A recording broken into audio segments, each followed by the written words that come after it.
तो last class में मैं आपके साथ बात कर रहा था एग्रीकल्चर इनकम के बारे में। एग्रीकल्चर इनकम क्या होती है, एग्रीकल्चर इनकम के ऊपर टैक्स कैसे किया जाता है, एग्रीकल्चर इनकम टैक्सेबल नहीं होती है लेकिन इसकी वजह से आपके ऊपर टैक्स लग जाता है। तो अगर आपको यहाँ तक लास्ट क्लास के पॉइंट्स से रिलेटेड कहीं पर भी कोई डाउट है, क्वेरी है, then you can ask and you can discuss.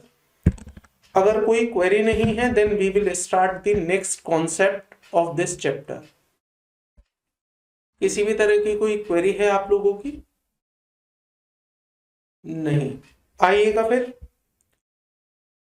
मैंने एक क्वेश्चन आपको होमवर्क दिया था, उसमें किसी को डाउट है? क्वेश्चन नंबर 4 मैंने जो होमवर्क दिया था इसमें किसी को कोई क्वेरी है? नहीं, आंसर आ गया आप लोगों का? Very good. तो आइएगा फिर स्ट्रेट अवे डिस्कशन स्टार्ट कर देते हैं आज का। आएंगे आप मेरे साथ पेज नंबर 310 पर, page number 310। And before going into that concept, just मेरे को एक छोटी सी बात आप बताएंगे मुझे, क्या चाय की खेती करना एग्रीकल्चर होगा या नहीं होगा? चाय की फसल बोना और चाय की फसल को उगाना, क्या ये एग्रीकल्चर माना जाएगा या नहीं माना जाएगा? माना जाएगा। तो एक बात बताइए, फिर ये जो टाटा टी कंपनी है या जितनी भी चाय बनाने वाली कंपनी है, क्या ये एग्रीकल्चर कर रही हैं? क्या इनकी एक्टिविटीज को एग्रीकल्चर एक्टिविटी माना जाएगा, जो ये टाटा टी कंपनी या बाकी कंपनीज हैं? क्यों? अभी तो आपने बोला चाय उगाना एग्रीकल्चर है, चाय उगाना एग्रीकल्चर है। अच्छा, इसका मतलब फर्दर प्रोसेसिंग करेंगे सर, तो वो फर्दर प्रोसेसिंग जो है वो एग्रीकल्चर नहीं है। अब ये जितनी भी कंपनी है जो चाय बनाती हैं, ये दो तरह से काम कर सकती हैं। इनके दो मॉडल हो सकते हैं। एक मॉडल ये हो सकता है कि सर ये किसानों के पास जाएं और किसानों से बोले कि आप हमें चाय उगा के दे दो, चाय की पत्तियां हमें दे दो, टी लीव्स हमें दे दो, उसके बाद हम प्रोसेसिंग करेंगे। तो सर बड़ा क्लियर सा केस है कि ये कंपनियां केवल प्रोसेसिंग कर रही हैं and that processing is not to be considered as agriculture. दूसरा तरीका ये भी तो हो सकता है कि ये कंपनियां अपने खेत खुद बनाएं, ये बोले कि हमारे पास खेत हैं, बागान है, चाय के बागान है, उसी में हम चाय खुद उगाएंगे और खुद ही उसकी प्रोसेसिंग करेंगे और मार्केट में फिर चाय की पत्ती के पैकेट्स या जो भी बॉक्सेस वगैरह बेचने हैं बेच देंगे। तो अब दोनों सिनेरियो में अगर आप देखें तो एक इशू आएगा। सर पहले सिनेरियो में क्या है? पहले सिनेरियो में they are not doing any processing, they are just growing the tea. उसे तो हमने एग्रीकल्चर एक्टिविटी मान लिया, वो तो एक तरफ हो गई, उसमें झंझट नहीं है। बट द थिंग, जब एक कंपनी चाय उगाने का भी काम करती है और चाय को बनाने का भी काम करती है, इट मींस पहले खेतों में बागानों में चाय उगाई जाती है, देन उसी टी लीव्स को प्रोसेस करके फाइनली चाय पत्ती में कन्वर्ट किया जाता है, जो कि हम एज ए कंज्यूमर यूज करते हैं। तो वहां पर हम इसे प्योरली एंड प्योरली एग्रीकल्चर नहीं कह सकते और वहां पर हम प्योरली एंड प्योरली इसे कमर्शियल या बिजनेस एक्टिविटी भी नहीं कह सकते। यहां पर कुछ परसेंटेज मामला ऐसा है जो आपका एग्रीकल्चर पर है और कुछ ऐसा मामला है जिसे हम नॉन एग्रीकल्चर कहेंगे। बताइए, कोई डाउट है यहां तक? जब एक कंपनी चाय उगाने का और चाय को फर्दर प्रोसेसिंग दोनों का काम करती है, तो वहां पर हम ये नहीं कह सकते कि पूरी की पूरी एग्रीकल्चर एक्टिविटी है, हम ये भी नहीं कह सकते कि पूरी की पूरी नॉन एग्रीकल्चर एक्टिविटी है। वहां पर एग्रीकल्चर प्लस नॉन एग्रीकल्चर दोनों एक्टिविटीज शामिल होती हैं। अब जब इस तरह की सिचुएशन आती है जहां पर दोनों ही तरह की चीजें शामिल हो जाती हैं, एग्रीकल्चर प्लस नॉन एग्रीकल्चर, तो लॉ आपको इस बात का आंसर देता है कि हाउ कैन यू डिफरेंशिएट कि इसके अंदर कितना एग्रीकल्चर है और कितना नॉन एग्रीकल्चर है। लॉ आपको बताता है आपको क्या करना है कि जो भी आपका टोटल बिजनेस रेवेन्यू है, जो भी आपकी सेल है, उसमें कितनी एग्रीकल्चर की होगी और कितनी नॉन एग्रीकल्चर की होगी। इस चीज के डिफरेंशिएशन के लिए लॉ आपको कुछ रूल बताता है। अब ये 3 जगह पर हम रूल पढ़ेंगे, एक हम पढ़ेंगे चाय के लिए, एक हम पढ़ेंगे रबर के लिए, एक चाय का पढ़ लेंगे, एक रबर का पढ़ लेंगे और एक हम पढ़ लेंगे कॉफी का। तो इन 3 एरियाज में सरकार आपको बता रही है, इनकम टैक्स लॉ आपको बता रहा है how much your agriculture income and how much is your non agriculture income. आइएगा पेज नंबर जो मैंने अभी बोला आपको 310, ये उसी के बारे में आपसे बात करता है। तो यहां पर आपको पढ़ने हैं कुछ बातें, क्या है वो बातें देखिएगा। Apportionment of the income between the business income and the agriculture income, आपकी इनकम को बांटा जाएगा बिजनेस इनकम में और एग्रीकल्चर इनकम में।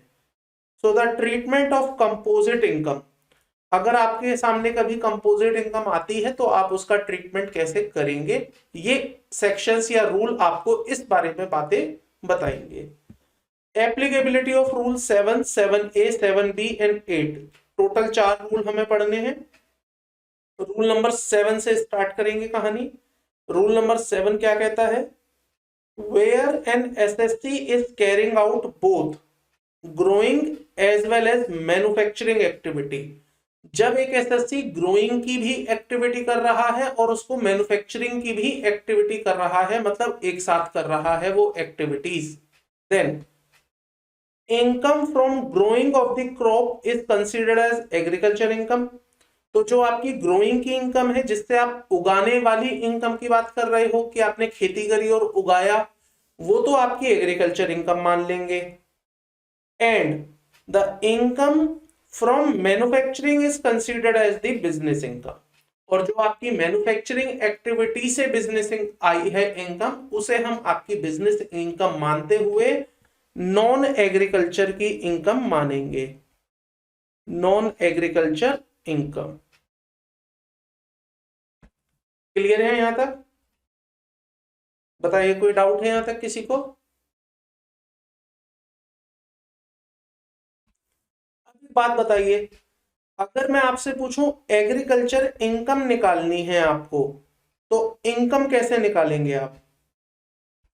सबसे पहले आप क्या बोलेंगे, सेल्स वैल्यू, मैंने अपना एग्रीकल्चर जो क्रॉप आया है उसको कितने में बेचा है, और माइनस उसमें से क्या कर देंगे आप, एक्सपेंसेस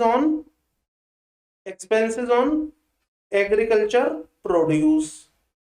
आपने एग्रीकल्चर प्रोड्यूस को बनाने में या उगाने में जितने पैसे खर्च किए थे, या उसको काटने में जितने पैसे खर्च किए थे, वो सब आप माइनस कर देंगे, तो ये आपकी एग्रीकल्चर इनकम आ जाएगी। सिंपल सा फॉर्मूला है ना, कोई इनकम टैक्स ने अपना फॉर्मूला थोड़ी दिया है, तो जनरल रूल है, जो भी आपकी सेल वैल्यू आए माइनस उसके जो रेलेवेंट खर्चे हैं वो माइनस कर दो, जो बच गया है वो आपकी इनकम है, और ये है वो आपकी एग्रीकल्चर इनकम। तो जितने में बेचा माइनस उसको बनाने में, उगाने में और काटने में जितने पैसे खर्च हुए थे, वो सब आपके माइनस कर दो, बची हुई है आपकी इनकम। और बिजनेस इनकम कैसे निकालते हैं हम? बिजनेस इनकम कैसे निकालते हैं, सेल वैल्यू माइनस कर देते हैं हम इसमें से प्रोडक्शन की कॉस्ट, जिस चीज को मैंने बनाया है उसको कितने पैसे खर्च करके बनाया गया था, प्रोडक्शन की कॉस्ट माइनस कर दो, तो ये आपका बच जाएगा रेवेन्यू, और ये है आपकी बिजनेस इनकम। तो इनकम टैक्स कुछ अलग कहानी आपको नहीं बताता, इनकम टैक्स भी आपको केवल यही बातें बताता है। इनकम टैक्स कहता है what is the manner of computation of agriculture income and the business income. So the agriculture income is the market value of the agriculture produce transfer to, इस लाइन को छोड़ दीजिएगा, ट्रांसफर टू मैन्युफैक्चरिंग ऑपरेशन, इसको छोड़ दीजिएगा 2 minute के लिए, केवल इतनी लाइन को मत पढ़िएगा। यहां पर पढ़ेंगे market value of the agriculture produce बस, माइनस अगर आपके कोई खर्चे हो गए हैं, माइनस अगर आपने कोई लैंड रेवेन्यू या रेंट वगैरह पे किया है तो ये है आपकी एग्रीकल्चर की इनकम। अब बताइए आपकी बिजनेस इनकम कैसे निकालें? जितना आपने फाइनल प्रोडक्ट बेचा माइनस जो आपकी उसको बनाने में कॉस्ट आई थी, ये वाला माइनस देखिएगा, लेस अदर मैन्युफैक्चरिंग एक्सपेंसेस, केवल ये देखना है आपको, अदर मैन्युफैक्चरिंग एक्सपेंसेस।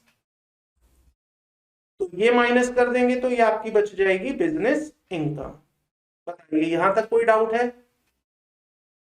अब एक सिनेरियो लेते हैं और फिर आपसे डिस्कशन करते हैं इस बात पर।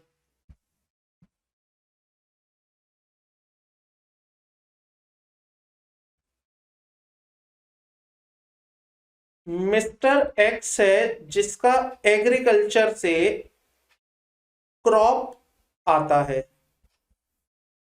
क्रॉप क्या है? टी है। मिस्टर एक्स का ही प्रोडक्शन हाउस है। प्रोडक्शन किस चीज का करते हैं? ये प्रोडक्शन करते हैं टी का।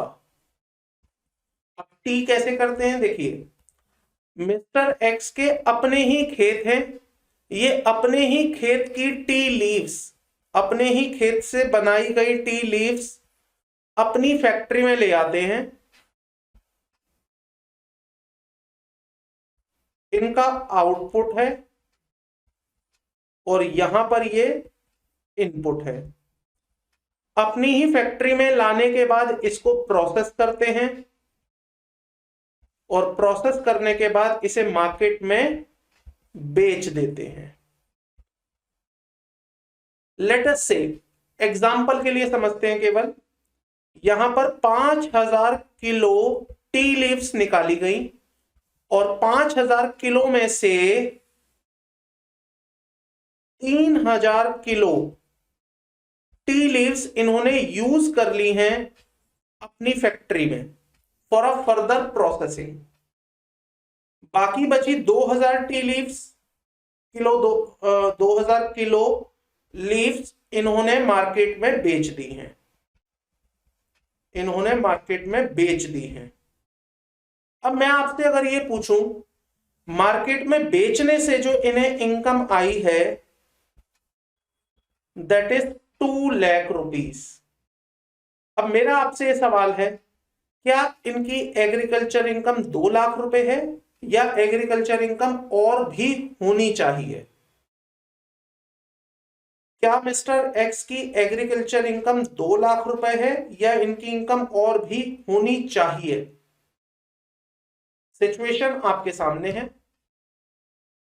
मिस्टर एक्स ने अपने खेत में 5000 किलो लीव्स उगाई, क्रॉप निकाली, उसमें से 2000 किलो मार्केट में बेच दी, 3000 किलो अपनी ही फैक्ट्री में ले गए फॉर अ फर्दर प्रोसेसिंग, जिससे अब वो चाय पत्ती बनाएंगे, फाइनल चाय पत्ती बनाएंगे जो आपके घरों में यूज होती है। अब मेरा सवाल ये है, जो 2000 किलो बेचने से, 2000 किलो रॉ पत्ती बेचने से, फसल बेचने से जो इन्हें 2 लाख रुपए मिले, is this only the agriculture income या एग्रीकल्चर इनकम इसकी और ज्यादा होनी चाहिए? होनी चाहिए।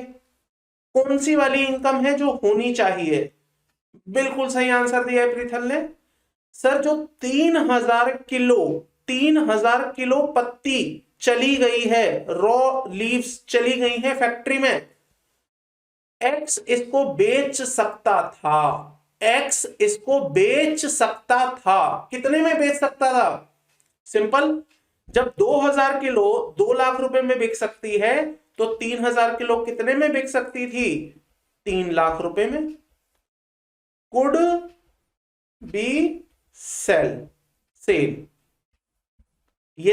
ये जो 3000 किलो पत्ती यहां पर चली गई है, ये 3 लाख रुपए में बेची जा सकती थी, लेकिन इसने बेचा नहीं, अपनी ही फैक्ट्री में उठाकर ले गए। अब मैं आपसे पूछूं अगर logical answer, what is your agriculture income? क्या वो 2 लाख रुपए जो आपको मिले हैं या वो 3 लाख रुपए भी आपकी एग्रीकल्चर इनकम है जो कि आपने खुद अपने आप में यूज करने के लिए अपनी फैक्ट्री में ले गए, जिसको कि आप मार्केट में नहीं बेचकर आए क्योंकि उसे आपने खुद यूज कर लिया? तो बताइए आपकी एग्रीकल्चर इनकम क्या होनी चाहिए? The answer is 2 lakh plus 3 lakh. 2 lakh plus 3 lakh is the agriculture income. अब बताइए 3 लाख रुपए क्या है, 3 लाख रुपए क्या चीज है ये? सर ये 3 लाख रुपए वो अमाउंट है जिसे आपने अपने ही बिजनेस के अंदर यूज कर लिया इंस्टेड ऑफ मार्केट में बेचे बिना। आप उसे चाहते तो मार्केट में बेच के 3 लाख रुपए कमा सकते थे, बट आपने उसे नहीं बेचा, आपने उसे नहीं बेचा, और जब उसे बेचा ही नहीं तो ये इनकम आपके बिजनेस में जाके बैठ गई। तो यहां पर एग्रीकल्चर इनकम अगर आपसे कोई पूछे तो आप क्या निकाल के आएंगे? 2 लाख रुपए सर जो मैंने मार्केट में बेचा खुले में, और 3 लाख रुपए जिसे मैं मार्केट में बेच सकता था लेकिन मैंने बेचा नहीं, बेच सकता था लेकिन मैंने बेचा नहीं। एक बात बताइए, अगर फैक्ट्री अकाउंटिंग करते समय इस 3000 किलो चाय पत्ती को अपनी बुक्स में केवल 1 लाख रुपए का बुक करे, अगर फैक्ट्री अकाउंटिंग करते समय इस 3000 किलो पत्ती को केवल 1 लाख रुपए का अपनी बुक्स में बुक करे एज ए खर्चा, तो क्या आप एग्रीकल्चर इनकम 2 + 1 लोगे, या आप एग्रीकल्चर तब भी 2 + 3 ही लोगे? बताइए। अगर फैक्ट्री अपनी बुक्स में केवल 1 लाख रुपए का खर्चा डाले तो आप 2 + 3 लोगे या 2 + 1 लोगे? सर हमें इस एक से मतलब नहीं होना चाहिए, क्योंकि अगर ऐसा हुआ तो हर कोई क्या करेगा? अपनी एग्रीकल्चर की क्रॉप को अपनी फैक्ट्री में जब लेके जाएगा तो वहां पर उसकी वैल्यू गिरा देगा। वो कहेगा जी इसकी तो वैल्यू 10 रुपए है, इसकी तो वैल्यू 10,000 रुपए है। ऐसे में क्या होगा? इनकम टैक्स डिपार्टमेंट को लॉस होगा। तो इनकम टैक्स डिपार्टमेंट ने क्या बोला? अब पढ़िएगा इस वाले लाइन को। इनकम टैक्स डिपार्टमेंट कहता है agriculture income means the market value of the agriculture produce. आपकी किताबी वैल्यू नहीं चाहिए हमें चाहिए मार्केट वैल्यू। बताओ कितनी है? अब मार्केट वैल्यू कैसे निकालेंगे? सीधा सा तरीका है सर, जब मुझे दिख रहा है कि 5000 किलो की फसल में से मैंने 2000 किलो बाजार में बेचा और मुझे 2 लाख रुपए मिले, तो अगर मैं 5000 किलो बाजार में बेच देता तो मुझे क्या मिलता? मुझे 5 लाख मिलते। तो इसका मतलब ये जो 3000 किलो फैक्ट्री के अंदर चला गया, इसकी बाजार की कीमत मार्केट वैल्यू 3 लाख रुपए है। अब आप कहेंगे सर अगर मैंने 2000 किलो बेचा ही ना होता तो मुझे मार्केट वैल्यू कैसे पता चलती? क्या मार्केट वैल्यू पूछ के आना या पता लगाना कोई मुश्किल काम है? नहीं, मार्केट जाओ आपको वैल्यू मिल जाएगी।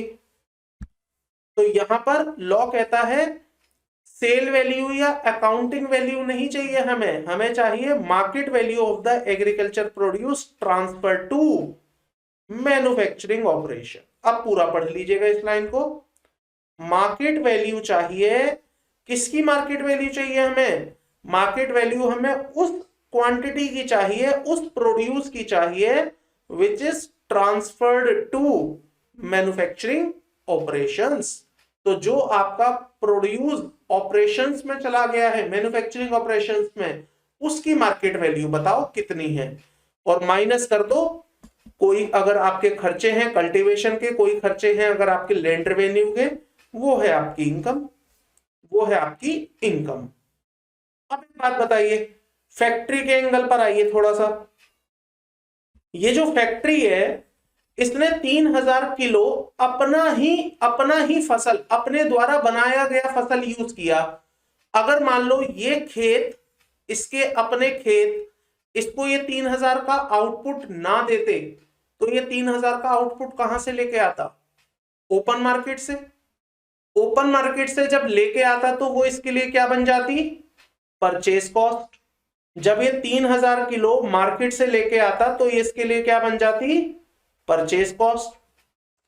लेकिन अब इसने मार्केट से ना लेके अपने आप से ले लिया, अपने आप से ले लिया। तो जब ये अपने आप से लेगा तो बताइए इसके लिए कॉस्ट क्या बनेगी? इसके लिए कॉस्ट क्या बनेगी? इसने अब खरीदा नहीं है, इसने तो अपने आप से लिया है, तो इसकी कॉस्ट क्या बनेगी? सोचिए, जब हमने खेत के एंगल पर देखा था कि उसकी सेल वैल्यू 3 लाख है, उसकी सेल वैल्यू 3 लाख है, तो अब फैक्ट्री के लिए इसकी परचेज वैल्यू भी क्या बन जाएगी? 3 लाख। तो जो मार्केट में अगर ये ओपनली जाके खरीदता कहीं से तब भी तो 3 लाख रुपए में लेके आता। अब इसने मार्केट से ना लेके अपने ही खेतों से ले लिया, तो ऐसे में इसकी कॉस्ट जो निकल के आएगी, फैक्ट्री की जो कॉस्ट निकल के आएगी इस 3000 किलो की रॉ पत्ती के लिए, वो मेरी कहलाएगी 3 लाख रुपए। बताइए कोई डाउट है यहां तक? जल्दी से बताइए कोई डाउट है? आप देखिए क्या लिखा हुआ है, less market value of the agriculture produce transfer to the manufacturing operation. Simple सी बात है सर, जो यहां पर एग्रीकल्चर की इनकम बनेगी वो यहां पर एग्रीकल्चर की, सॉरी बिजनेस की कॉस्ट बनेगी। हाँ लेकिन ध्यान रखना यहां पर केवल वही यूनिट्स की बात हो रही है जो आपस में एक दूसरे को ली गई हैं और दी गई हैं। यहां पर बाकी उन यूनिट्स को मिक्स मत करना जो ओपन मार्केट में बेची गई हैं। तो केवल वो यूनिट जो एग्रीकल्चर से ट्रांसफर करके अपने बिजनेस में गई थी, तो यहां जो सेल वैल्यू थी उसके लिए वही सामने वाली पार्टी मतलब मेरी फैक्ट्री के लिए कॉस्ट बन जाएगी। बताइए कोई डाउट?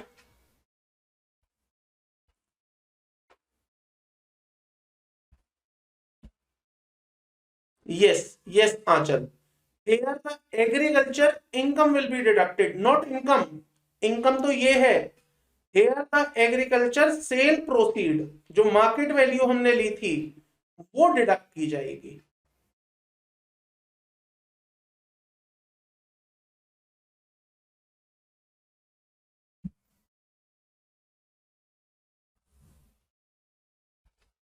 क्लियर है?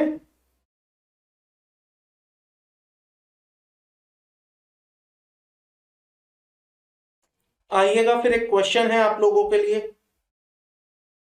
क्वेश्चन नंबर 2, ध्यान से पढ़िएगा। Mister B grows sugar cane, mister B हैं शुगर केन उगाते हैं। क्या होते हैं शुगर केन? गन्ना। गन्ने से क्या बनाया जाता है? चीनी।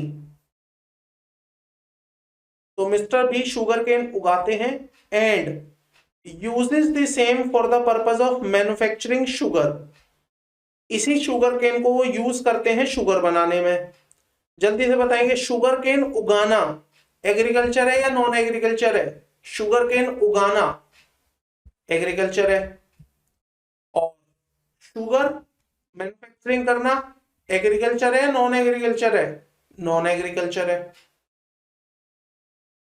इन हिज फैक्ट्री, आगे बढ़े, 30% of the sugar cane produce is sold for ₹10 lakh. यहां पर डायग्रामेटिकली इसको बना लेते हैं। ये है मेरा खेत, इस खेत में शुगर केन ग्रो किया गया, 100% जो प्रोडक्शन निकला उसमें से 30% प्रोडक्शन बेच दिया गया मार्केट में। जो भी मेरा प्रोडक्शन निकला उसका 30% of the sugar cane produce is sold at ₹10 lakh, 10 lakh रुपए में मार्केट में बेच दिया गया। The cost of the cultivation of such sugar cane is ₹5 lakh. और इसको कौन से वाले की बात कर रहा है बताना? The cost of cultivation of such sugar cane, such का मतलब टोटल शुगर केन को बनाने में 5 लाख का खर्चा था, या जो मार्केट में बेच दिया गया है उसको बनाने में 5 लाख का खर्चा था? केवल मार्केट वाला। तो इसकी जो रेलेवेंट कॉस्ट थी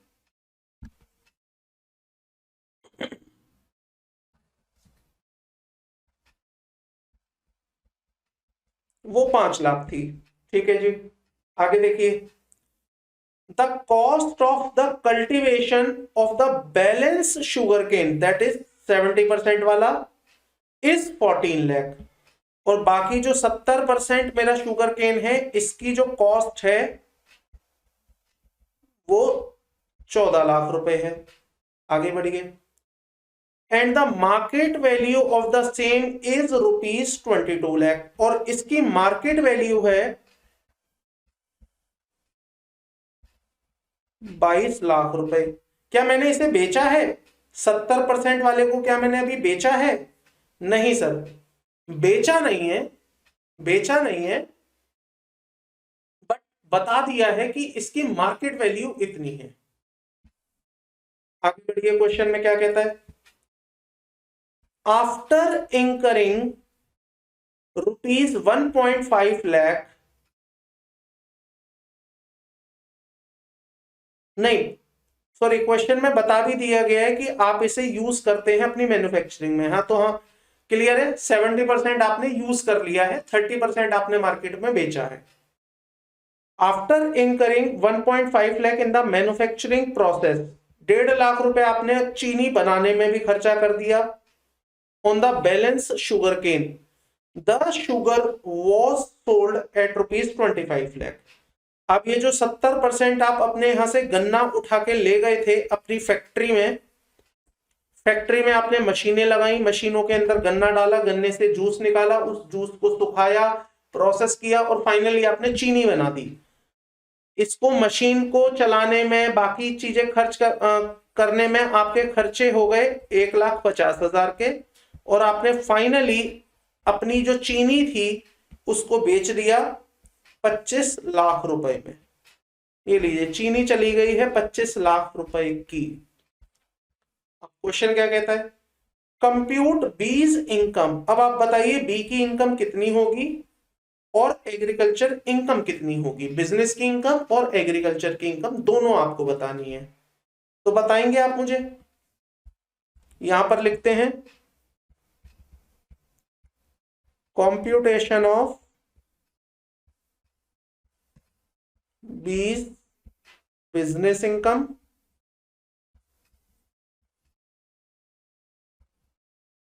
एंड एग्रीकल्चर इनकम।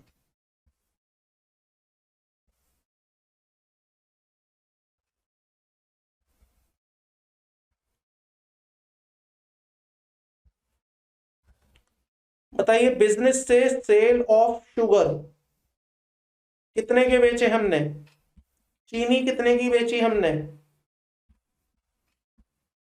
25 लाख रुपए की।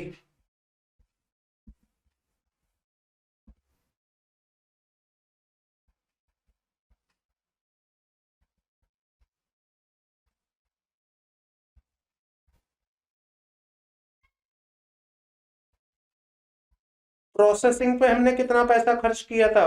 1.5 लाख रुपए।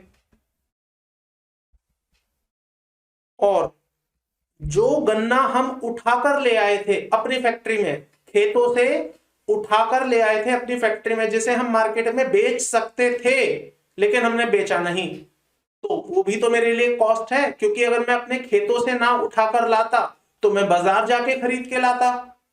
अगर मैंने अपने खेतों से ना उठाया होता तो बाजार से खरीदता, अब खेतों से ले लिया तो कॉस्ट तो मेरी फिर भी आएगी। मार्केट वैल्यू ऑफ शुगर केन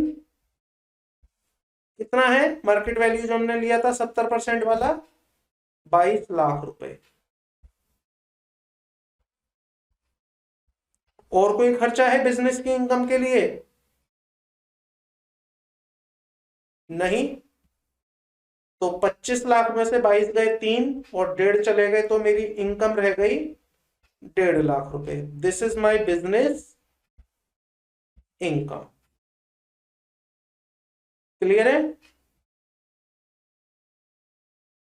यहां पर निकालिए agriculture income. Sale value of 30% sugar. Sale value of, यहां लिखिएगा शुगर,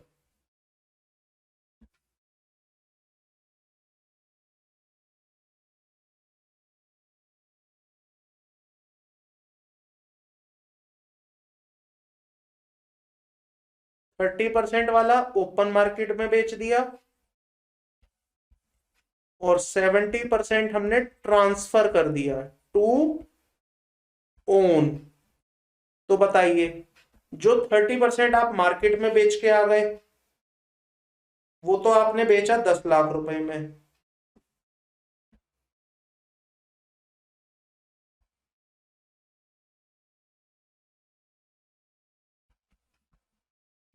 और जो 70% आपने ट्रांसफर कर दिया वो 22 लाख रुपए है। तो टोटल सेल कितनी आ गई? 32 लाख। माइनस करिए कॉस्ट। जो आपने मार्केट में बेचा था 10 लाख रुपए का, उसकी कॉस्ट थी 5 लाख, और जो आपने अपनी फैक्ट्री में ट्रांसफर किया उसकी कॉस्ट है 14 लाख।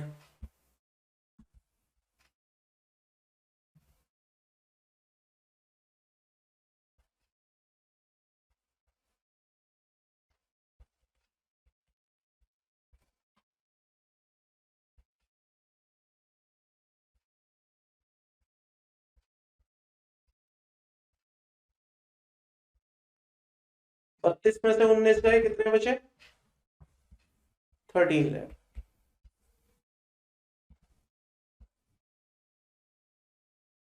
32, 19, नील, 13।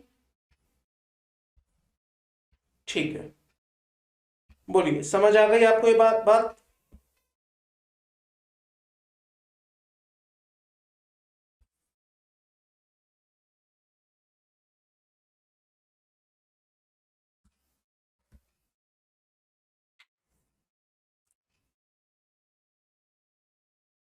बताइए, क्लियर है?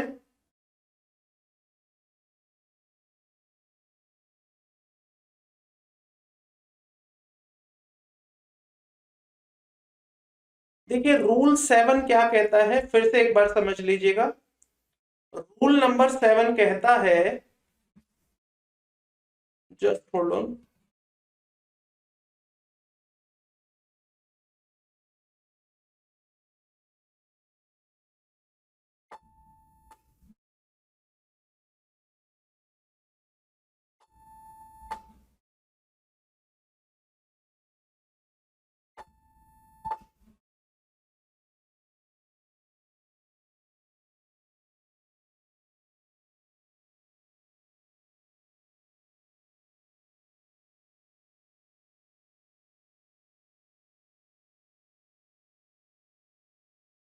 हाँ जी, रूल नंबर 7 कहता है,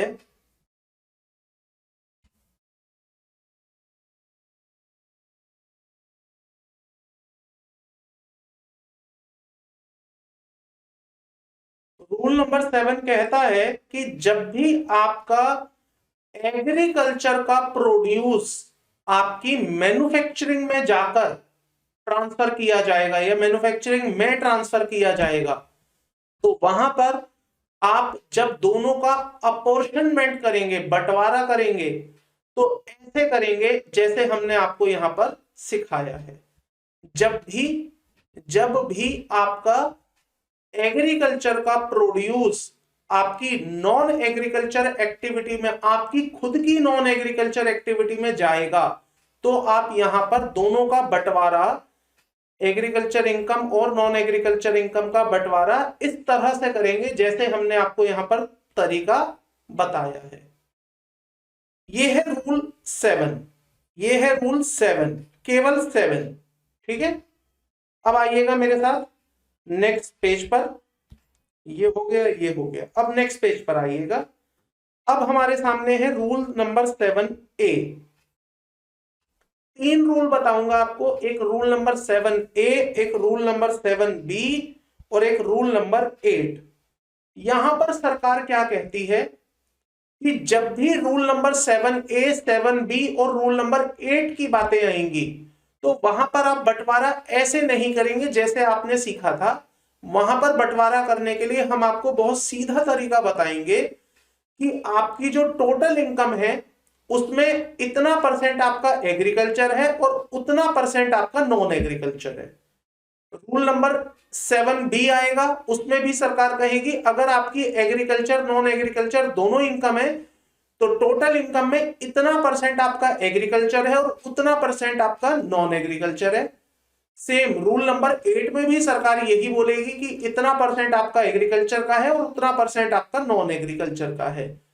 तो सर फिर आपने यहाँ शुगर केन वाले केस में ऐसा क्यों नहीं कर दिया, इतना परसेंट एग्रीकल्चर का और इतना परसेंट नॉन एग्रीकल्चर का?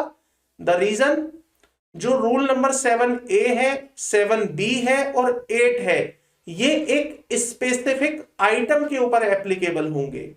जैसे कि आप देखिए 7A एप्लीकेबल होगा जब आप रबर बनाने का, उगाने का और प्रोसेस करने का काम करते हैं।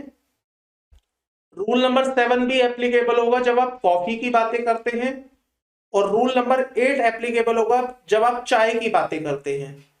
तो मेरे इस वाले क्वेश्चन में, क्वेश्चन नंबर 2 में जो मेरे सामने सिचुएशन थी, that is the sugar cane. तो जब भी शुगर केन की बातें होंगी, या मैं कह सकता हूं जब भी चाय, रबड़ या कॉफी के अलावा बातें होंगी, तो वहां पर आप रूल लगाएंगे 7, और जब चाय की बातें होंगी रूल लगेगा 8, और जब कॉफी की बातें होंगी रूल लगेगा 7B, और जब रबड़ की बात होगी तो रूल लगेगा 7A। आइएगा इस चीज को एक चार्ट में बना लीजिएगा ताकि आपको याद रहे। Agriculture plus non agriculture income, 4 rule आपके सामने आएंगे। उल्टे से स्टार्ट करेंगे। रूल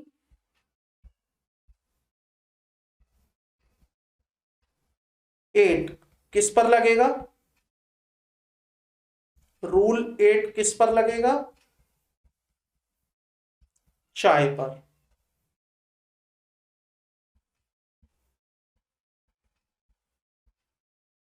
रूल 7B किस पर है?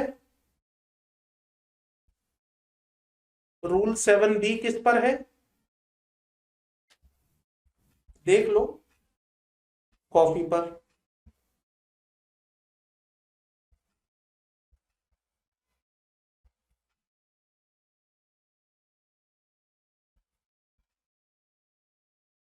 रूल 7A किस पर है? रबर पर। और जल्दी से बताना अब रूल 7 किस पर है? रूल 7 किस पर है?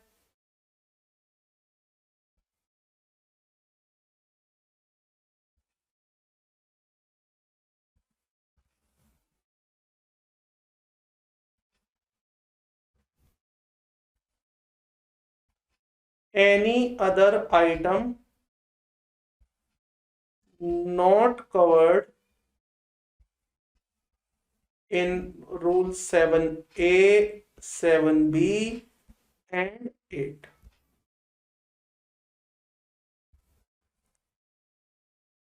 आइए रूल 8 पढ़ते हैं। रूल 8 चाय, सरकार कहती है where an assessee is engaged in the growing and manufacturing of tea, जब आपका काम है ग्रोइंग और मैन्युफैक्चरिंग दोनों। अगर आप कहते हैं सर मैं तो केवल मैन्युफैक्चरिंग करता हूं, तो आप रूल 8 में नहीं आ सकते। अगर आप कहते हैं मैं तो केवल उगाने का काम करता हूं, तो भी आप रूल 8 में नहीं आ सकते। आप रूल 8 में कब आएंगे? जब आप उगाने का और प्रोसेस करने का दोनों काम करते हैं। Where an assessee engaged in the growing and manufacturing of tea, firstly and single income is to be computed। सबसे पहले आप एक सिंगल इनकम कंप्यूट करेंगे, सिंगल इनकम। और सिंगल इनकम कैसे कंप्यूट होगी? कंपनी द्वारा बेचे गए प्रोडक्ट से जो रेवेन्यू आएगा वो है single income. For the entire operation by deducting all the expenses, मतलब आप एक सिंगल इनकम निकालो। आप अपने दिमाग से ये निकाल दो कि मेरा एग्रीकल्चर है या नहीं है, नॉन एग्रीकल्चर है या नहीं है। Compute the single income as normal, और जो टोटल रेवेन्यू आपने कमाया है उससे सिंगल इनकम निकालने के बाद आपको क्या करना है? 40% of the income so derived, जितनी भी आपको इनकम आई है उसका 40% income shall be treated as the business income taxable under head TGBP, and 60% is the agriculture income which is exempt. तो अगर आप चाय का बिजनेस कर रहे हैं डोंट कंप्यूट द इनकम की एग्रीकल्चर का कितना होगा, नॉन का कितना होगा, just compute the single income, जैसे कि कुछ हुआ ही नहीं है। And what ever the income is, इसमें से माइनस करने हैं आपको खर्चे, चाहे एग्रीकल्चर के हैं चाहे नॉन एग्रीकल्चर के हैं। What ever your income is, उसका 40% आपकी पीजीबीपी इनकम है और 60% आपकी एग्रीकल्चर इनकम है। यहां पर सरकार ने सीधे तरीके से आपको परसेंटेज वाइज बता दिया कि इतने परसेंट आपकी एग्रीकल्चर की इनकम होगी और इतनी आपकी नॉन एग्रीकल्चर की इनकम होगी। आइएगा चार्ट में लिखिएगा। रूल 8 अगर लगा तो यहां पर बंटवारा कर दिया जाएगा आपका, कैसे, 60% क्या माना जाएगा,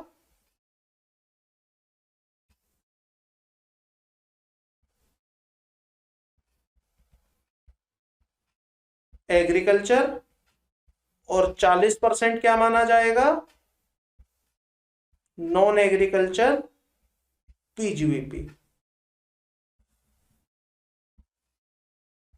सेम बात कॉफी के केस में है।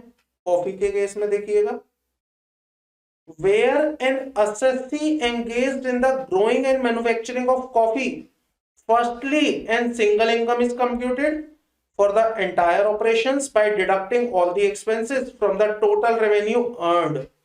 Then sale of coffee grown and cured, 25% of the income so derived shall be treated as the business income and 75 is the agriculture. अगर आप सेल करते हैं कॉफी ग्रोन एंड क्योर्ड तो उस केस में आपकी 25% बिजनेस इनकम है और 75% आपकी एग्रीकल्चर इनकम है। लेकिन अगर आपने कॉफी को उगाया, क्योर किया और उसको रोस्ट कर दिया, ग्राइंड कर दिया, तो उस केस में 40% आपकी बिजनेस इनकम है और 60% आपकी एग्रीकल्चर इनकम है। इसका मतलब आपने कॉफी उगाई, कॉफी उगाने के बाद काटा, काटने के बाद उसे क्योर किया, साफ सफाई करी, देन उसको थोड़ा बहुत प्रोसेस किया, मार्केट में बेच दिया, देन 75% एग्रीकल्चर है, ज्यादा पोर्शन एग्रीकल्चर का है, 25% बिजनेस है।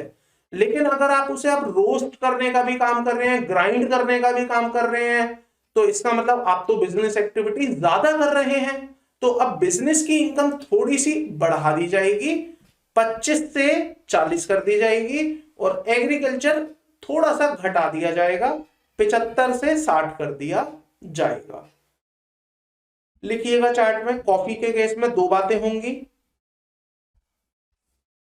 रोस्टेड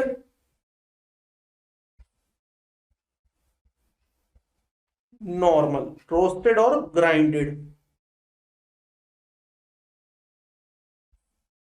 नॉर्मल है तो 25% मेरा बिजनेस है,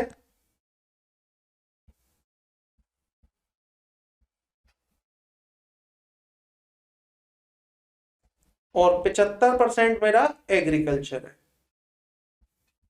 लेकिन अगर ये ही रोस्टेड या ग्राइंडेड हो गई तो 40% मेरा बिजनेस है और 60% मेरा एग्रीकल्चर है। आइए रबर वालों के लिए देख लेते हैं, रबर वाले क्या करेंगे। Where an income of the assessee engaged in the business of growing and manufacturing of rubber, firstly single income is to be computed for the entire operation by deducting all the expenses from the total revenue earned. In such case 35% income so derived shall be the business income and 65 shall be the agriculture income. तो अगर आप rubber के व्यापार में हैं तो वहां पर 35% आपका पीजीबीपी है एंड 65% आपका एग्रीकल्चर है। देखिए आपको ऐसा लगेगा ये बहुत आसान बातें हैं, और है भी आसान, मैं इसे मुश्किल नहीं कहूंगा, लेकिन इसमें मुश्किल क्या चीज है वो बताता हूं। एग्जाम तक ये याद रख पाना और पजल ना होना, एग्जाम हॉल में ये मिक्स ना कर देना कि किसके अंदर कितना परसेंट है, ये एक चीज है जो आपको समझनी और याद रखनी पड़ेगी। तो इसके लिए आप एक चार्ट बना के अपने स्टडी टेबल पे, वॉल पर, जहां भी लगाना हो वहां लगा देना, और निकलते बढ़ते जब आप 2 4 5 बार इसे रिवाइज कर लोगे, देख लोगे, तो अपने आप आपको ये माइंड में फिट हो जाएगा कि कहां पर क्या परसेंटेज है। वरना होता क्या है एग्जाम में ना, कॉफी वाला आपको चाय में याद आने लगता है, चाय वाला कॉफी में याद आने लगता है, रबर का कहीं मिक्स हो जाता है। तो ये इशू मैंने अक्सर देखा है, इवन मेरे साथ भी हो रहा था इनिशियल डेज में जब मैं स्टडी कर रहा था। बट धीरे धीरे प्रैक्टिस करी, 2 3 क्वेश्चंस करे बिना लॉ पढ़े, तो अपने आप चीजें माइंड में आ गई। तो या तो प्रैक्टिस कर लो या बार बार रिवाइज कर लो, ये तभी आपको याद होगा, और मिक्सिंग नहीं होगी। इस बेसिस पर अगर आप करेंगे तो मिक्सिंग नहीं होगी, वरना मिक्सिंग हो सकती है। आपको चाय के अंदर रबड़ याद आने लगेगी या रबर के अंदर कॉफी याद आने लगेगी। क्लियर है? बताइए, कोई डाउट है यहां तक किसी को? रूल 7A 7B एंड 8 पर।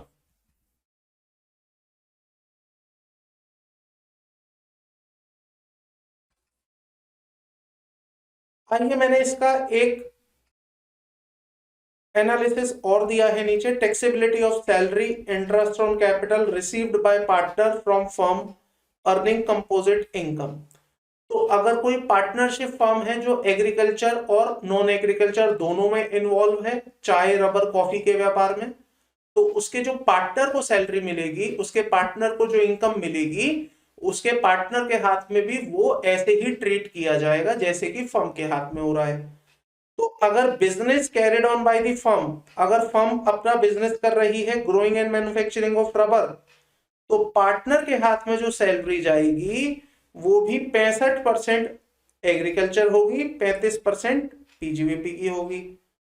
अगर growing and curing of coffee का व्यापार है तो 75-25 के रेशो में बढ़ जाएगा, जैसे हमने अपने केस में बांटा था, ये रहा 75-25। अगर roasted grounded grounding grinding coffee का केस है तो 60-40 में बढ़ जाएगा, जैसे हमने अपने केस में बांटा था, ये रहा।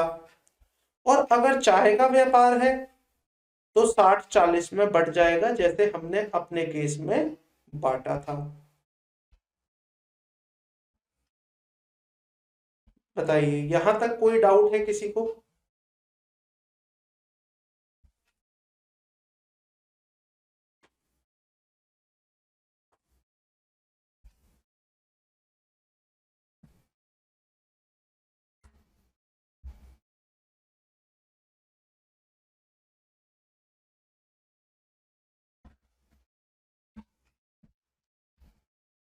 कोई डाउट है? फाइनली बताइए, बिकॉज चैप्टर खत्म हो चुका है आपका।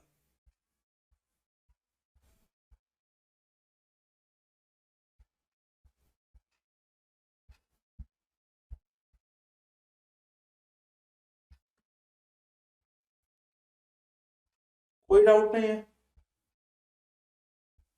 ऐसा नहीं लगा ये इतने बड़े बड़े चैप्टर पढ़ने के बाद कि इस चैप्टर में तो कुछ था ही नहीं? ये तो ऐसा लग रहा था जैसे 11th क्लास का कोई चैप्टर आ गया हो हमारे सामने। बट आप इसको हल्के में मत लेना बिल्कुल भी। एग्रीकल्चर इनकम बीच में इंस्टीट्यूट कभी भी इस पर जागरूक हो जाएगा और आपसे ऐसे सवाल पूछ लेगा जिसे आपने बहुत हल्के में ले रखा होगा। तो इसको भी बराबर ध्यान देना है आपको। हालांकि इस पर बहुत ज्यादा सवाल है नहीं प्रैक्टिस करने के लिए, और बनते भी नहीं है। जो मैंने क्वेश्चंस आपको दिए हैं वही इस पर क्वेश्चंस हैं। तो अब क्या करें? अब हम स्टार्ट करेंगे अपना नेक्स्ट चैप्टर। अब नेक्स्ट चैप्टर करने के लिए आपको 2-5 मिनट का वेट करना पड़ेगा। मैं इस सेशन को एंड करूंगा, देन एक नया सेशन क्रिएट होगा, अभी विद इन 2 मिनट्स आप उसको ज्वाइन करेंगे। उसमें हम अपना एक नया चैप्टर स्टार्ट करेंगे। ठीक है? तो अभी मैं फाइनली पूछ रहा हूँ, यहां तक आपको कोई भी डाउट, कोई क्वेरी इस चैप्टर से रिलेटेड हो तो आप पूछ सकते हैं। Otherwise I am ending this live session for this chapter now and will meet in the next 2-3 minutes with my next chapter.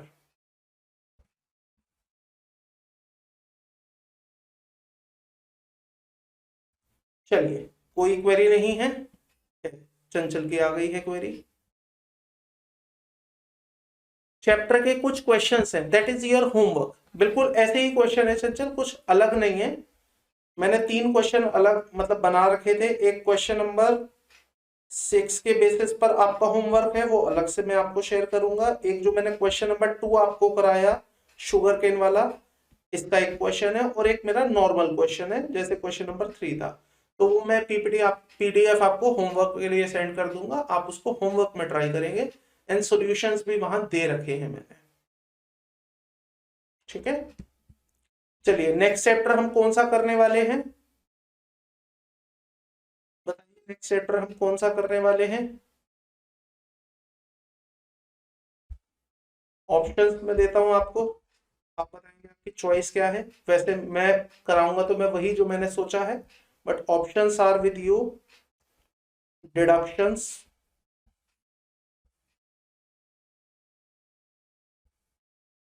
Set off carry forward, या टीडीएस।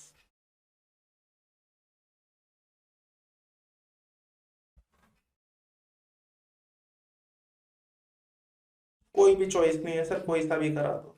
सेट ऑफ नहीं, नहीं प्रीथल, हम करने वाले हैं डिडक्शन।